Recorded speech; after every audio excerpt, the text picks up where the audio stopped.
guys, this is my go-to shade, and this is my favorite. All the lipstick that I bought, I think 2 weeks ago. Yeah, major hoard ako ng mga lipstick. And iba-ibang brands. May Everbelena, may local brand natin, Everbelena, merong ano ba ibang brand? Baron Blaze, which is Korean. Ano pa ba yung iba? And then this is Focallure from China ata to.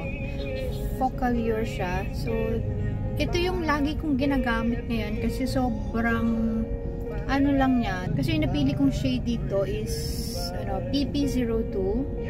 Ayan. Sorry, may music pala.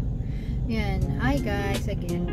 So yun, ang napili kong shade dito is PP02, which is I like very much. And ginagawa ko siyang everyday talaga. Ito yung ginagamit ko na shade. Kasi yung ibang mga shades na nabili ko is medyo mga dark shades. So summer ngayon, so parang hindi siya maganda. Hindi lang talaga din ako sanay ng darker shade. So ito lang yung nagustuhan kong shade so far. So Focallure PP02. Maganda siya, maganda yung finish niya. Go na. So ayun, maganda siya, maganda yung finish niya. Unang pag-apply mo, parang watery siya, pero pag ganda ng finish niya. Tapos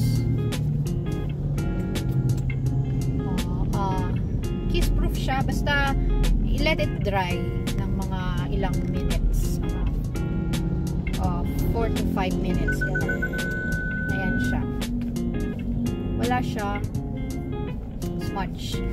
Yun. Tapos ayan, matte finish siya, medyo matte finish. And what I love about it also is yung hindi siya nakaka-dry ng lips.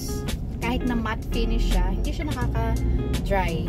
Like, nilagay ko siya ng gabi bago ako matulog, and then pagkagising ko sa umaga, soft pa rin yung lips ko at hindi siya nagcha-choppy, hindi nagbabalat. So, yan.